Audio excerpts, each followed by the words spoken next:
복된 주일 아침 하나님이 주시는 말씀은 신약성경 에베소서 5장 22절에서 25절까지 말씀, 그리고 6장 1절에서 4절 말씀을 보십니다. 신약성경 315페이지에 있는 에베소서 5장 22절에서 25절, 그리고 6장 1절에서 4절 말씀을 제가 봉독해 드리겠습니다. 아내들이여 자기 남편에게 복종하기를 주께 하듯 하라. 이는 남편이 아내의 머리됨이 그리스도께서 교회의 머리됨과 같음이니 그가 바로 몸의 구주시니라. 그러므로 교회가 그리스도에게 하듯 아내들도 범사에 자기 남편에게 복종할지니라. 남편들아, 아내 사랑하기를 그리스도께서 교회를 사랑하시고 그 교회를 위하여 자신을 주심같이 하라. 6장 1절부터 4절.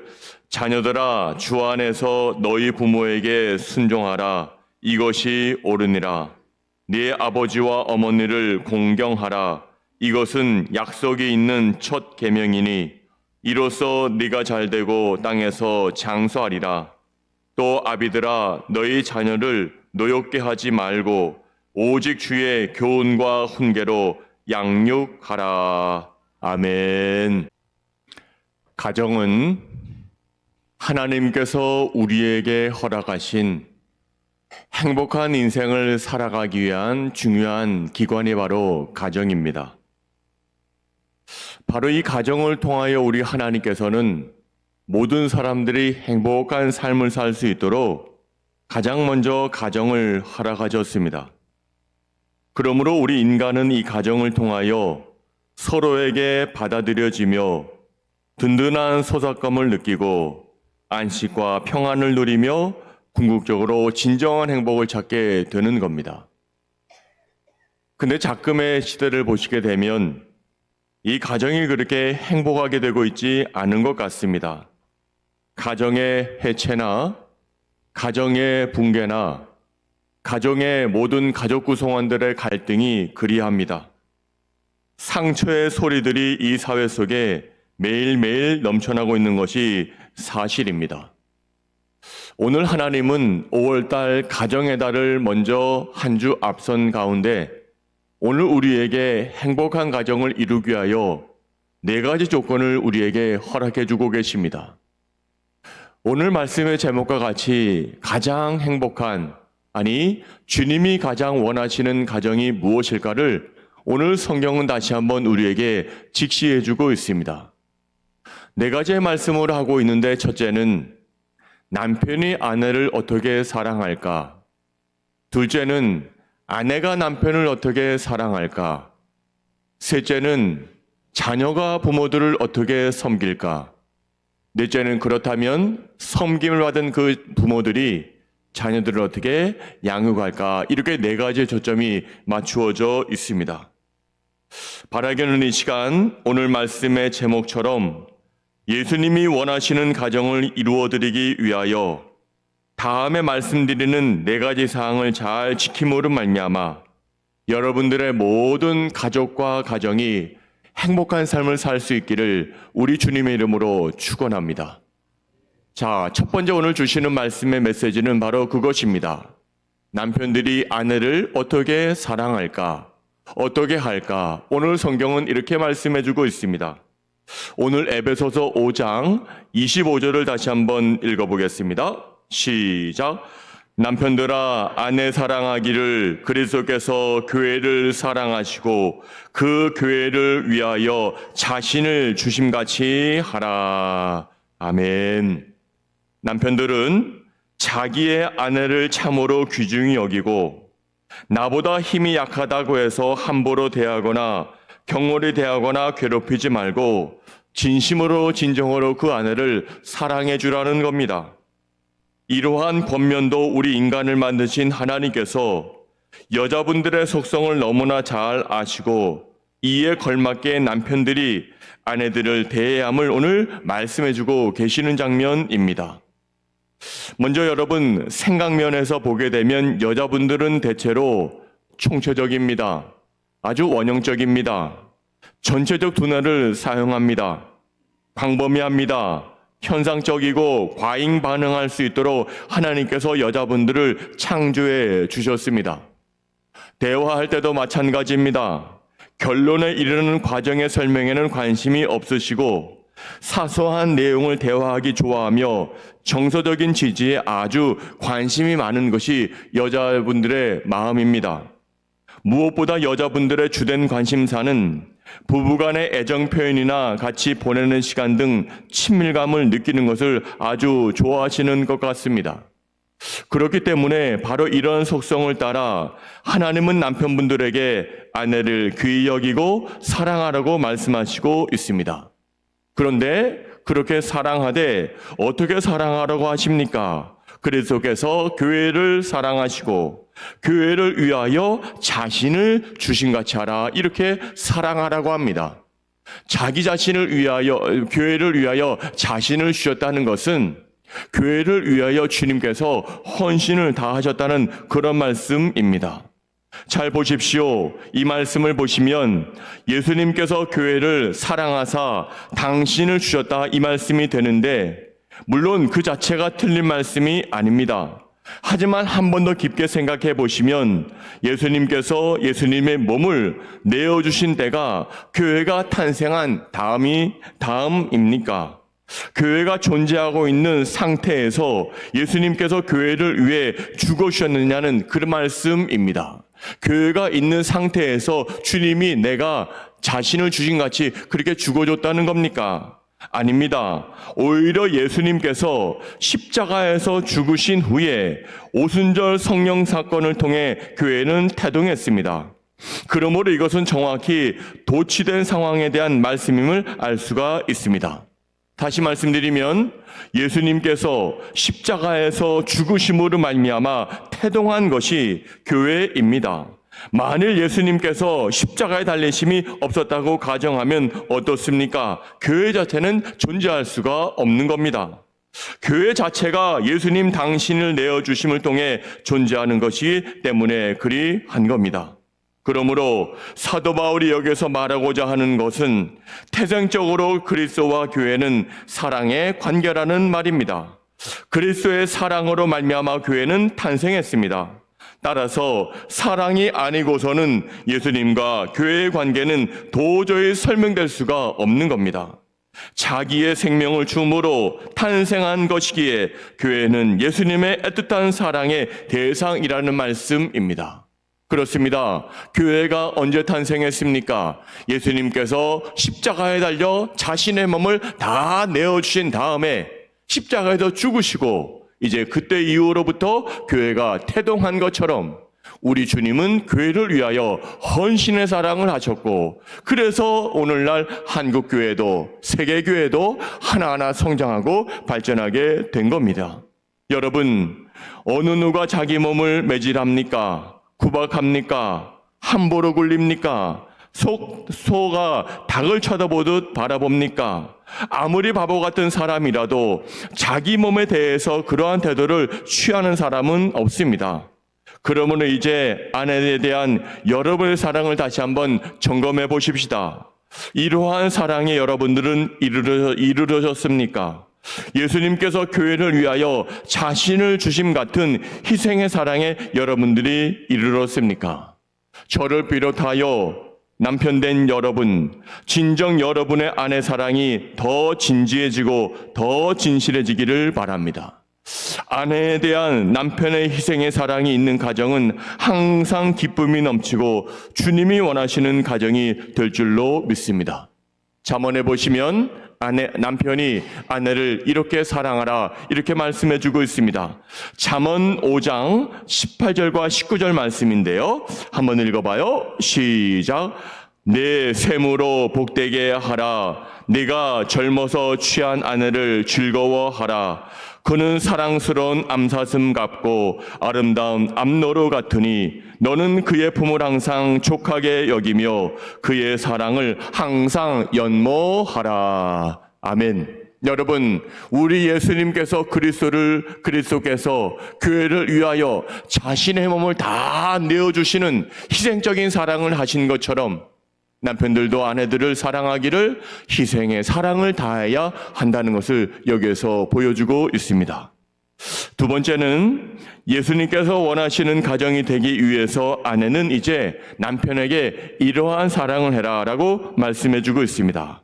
오늘 본문 에베소서 5장 22절부터 24절인데요. 한번 읽어봐요. 시작. 아내들이여 자기 남편에게 복종하기를 주께 하듯 하라. 이는 남편이 아내의 머리됨이 그리스도께서 교회의 머리됨과 같음이니 그가 바로 몸의 구주시니라. 그러므로 교회가 그리스도에게 하듯 아내들도 범사에 자기 남편에게 복종할지니라. 아멘. 한마디로 무슨 말입니까? 남편이 아내들을 향하여 희생적인 사랑을 했다면 오늘 아내는 남편들에게 순종의 사랑을 해야 한다는 겁니다. 아내 되신 여러분들, 성경은 아담이 하와를 위해 지음받은 것이 아니요 하와가 아담을 위해 지음받았으므로 아내가 남편에게 순종해야 된다, 그렇게 가르칩니다. 하와가 지음받은 목적과 이유가 무엇입니까? 성경은 분명히 아담과는 다르다고 증거하고 있습니다.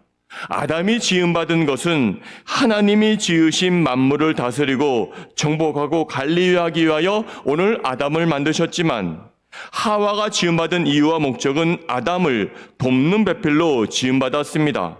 그렇습니다. 여러분, 이렇게 지음받은 목적에서부터 아담과 하와는 분명히 다른 겁니다. 이것은 사람이 고안해낸 것이 아닙니다. 하나님께서 친히 하신 창조의 원리입니다.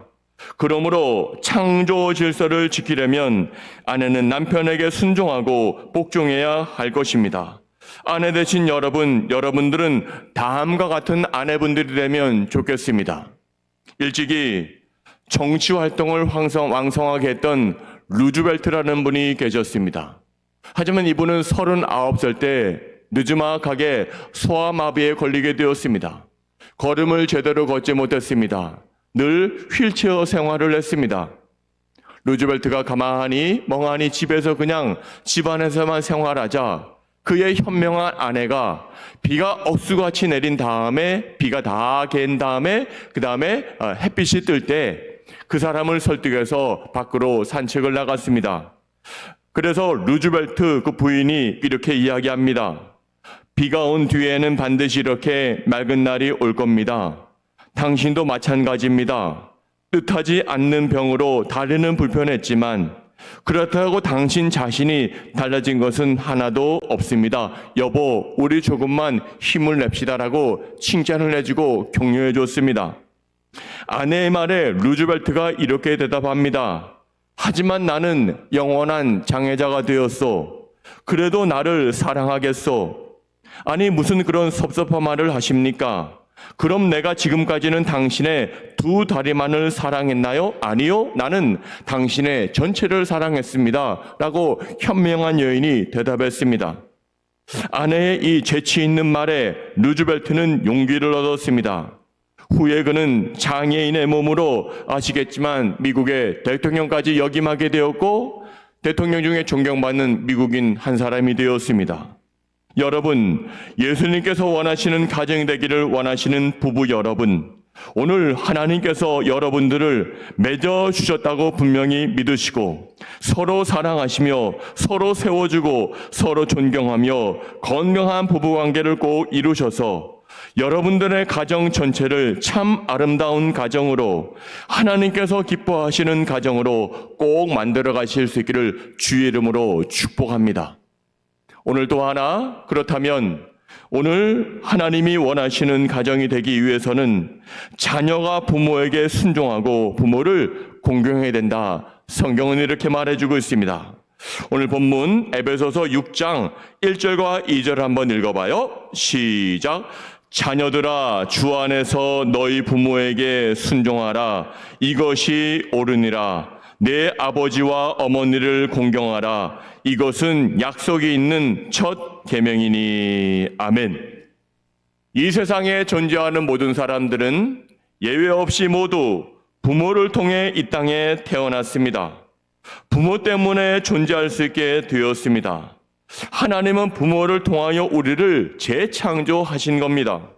그러므로 우리의 뼈와 살을 만들어 주시고 장성한 사람이 되도록 길러주신 부모님의 은혜는 만 가지로 말로 표현해도 감당 못할 큰 은혜입니다. 당신들 자신들의 삶을 살지 않으시고 자식들을 위해 삶을 살아오신 부모님 때문에 오늘 우리는 이만큼 살고 있는 것이 아니겠습니까? 안은주라는 시인이 우리 엄마라는 시를 이렇게 표현했습니다. 한번 우리 화면을 띄워주시고 다 같이 한번 읽어보면 좋겠습니다. 시작. 나는 우리 엄마 같은 엄마는 안 될 겁니다. 당신은 배고파하면서도 모든 걸 자식에게 양보하는 그런 엄마는 안 될 겁니다. 따뜻한 방구들에서 뼈 마디마디를 다 녹이고 싶어도 어린 자식만 굳이 내려앉히고 당신은 윗목에 앉아 있는 그런 엄마는 안 될 겁니다. 나중에 머리 커서 혼자 힘으로 자란 것처럼 부모 앞에서 당당한 자식을 보고 뒤로 돌아앉아 눈물 섞인 웃음 짓는 그런 엄마는 안 될 겁니다.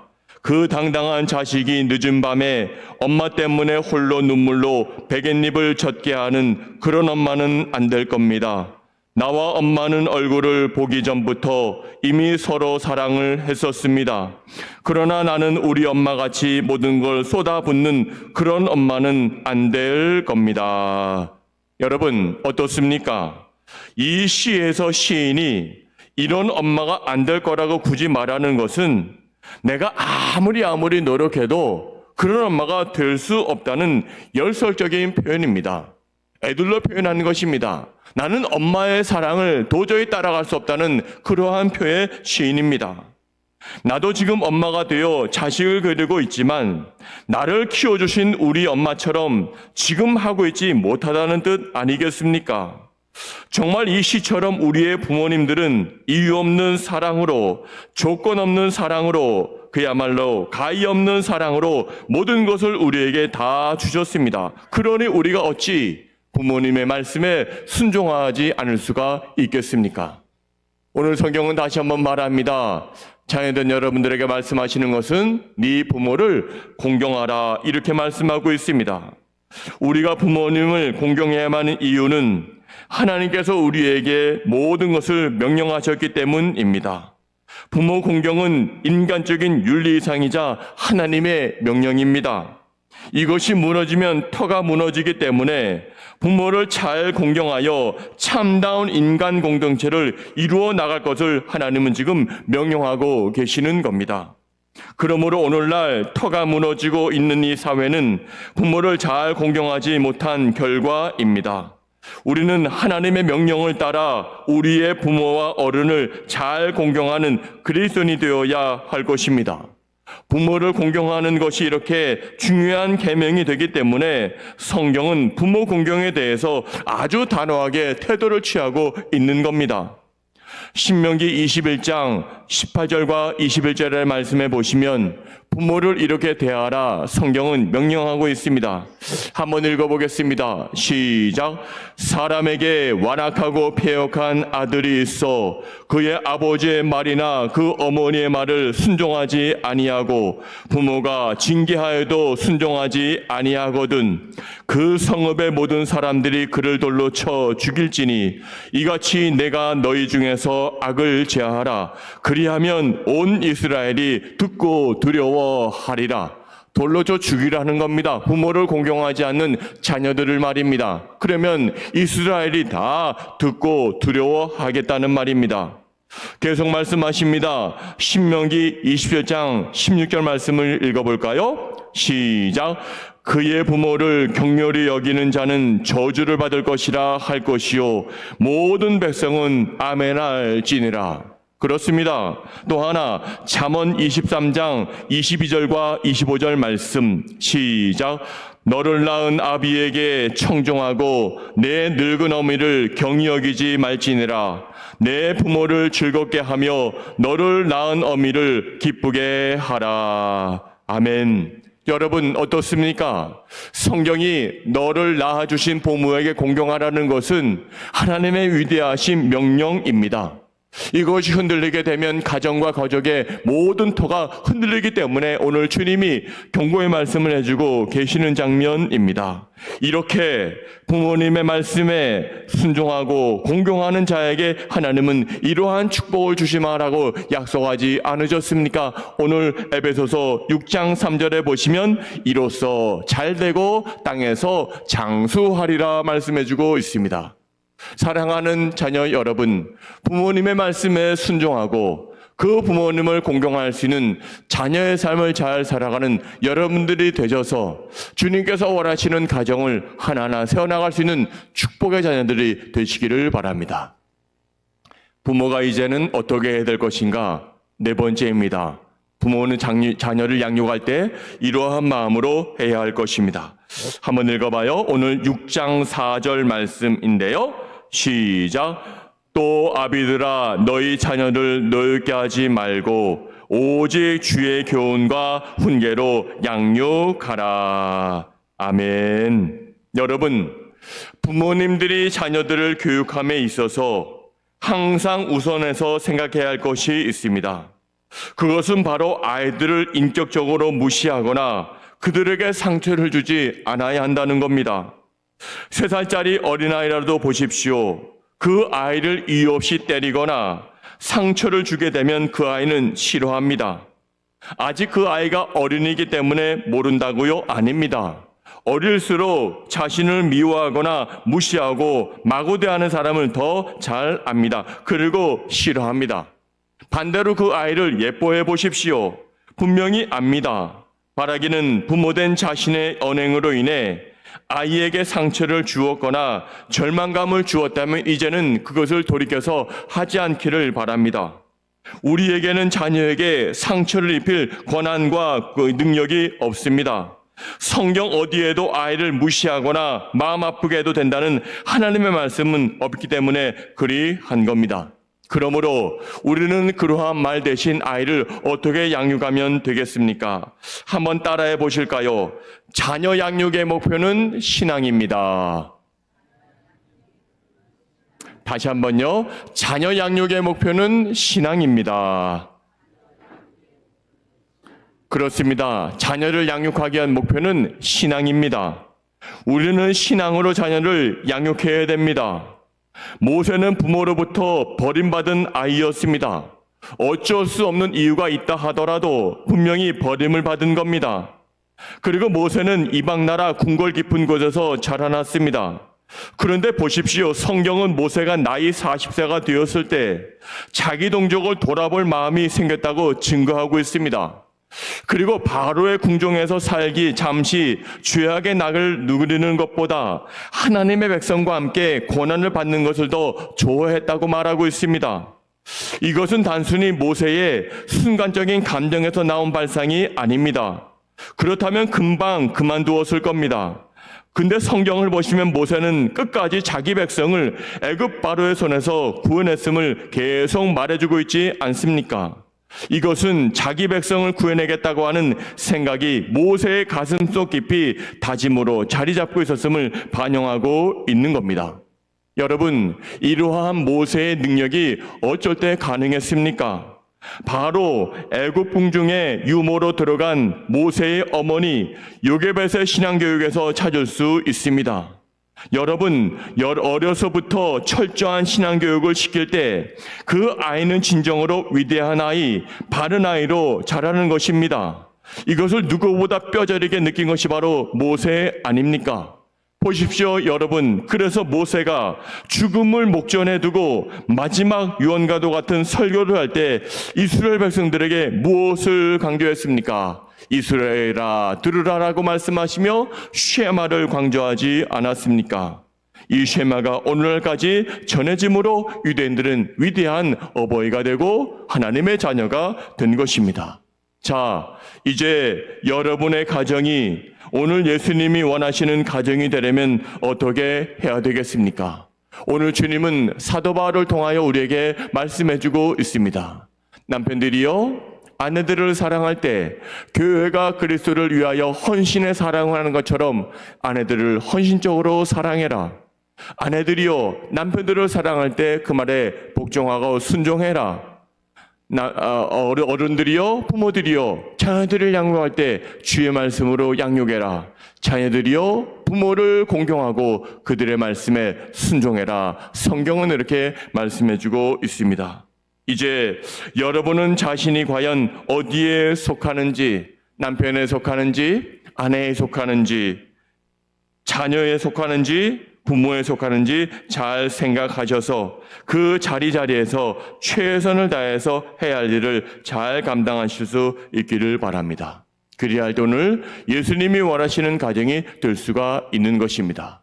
오늘 가정의 달을 앞서 한 주 먼저 말씀을 드리는 것은 이번 한 주간 열심으로 여러분들이 사셔서 적어도 5월 한 달 동안은 각자 삶의 자리에서 헌신과 사랑과 수고를 다할 때 주님이 원하시는 가정이 든든하게 세워질 줄로 믿습니다. 기도하겠습니다. 사랑과 은혜가 많으신 아버지 하나님, 하나님께서 우리를 행복한 사람으로 살게 하기 위하여 아름다운 가정을 주셨는데 작금의 시대는 그리하지 못하고 가정이 파괴되고 또 가정이 많이 손상되는 가운데 있습니다.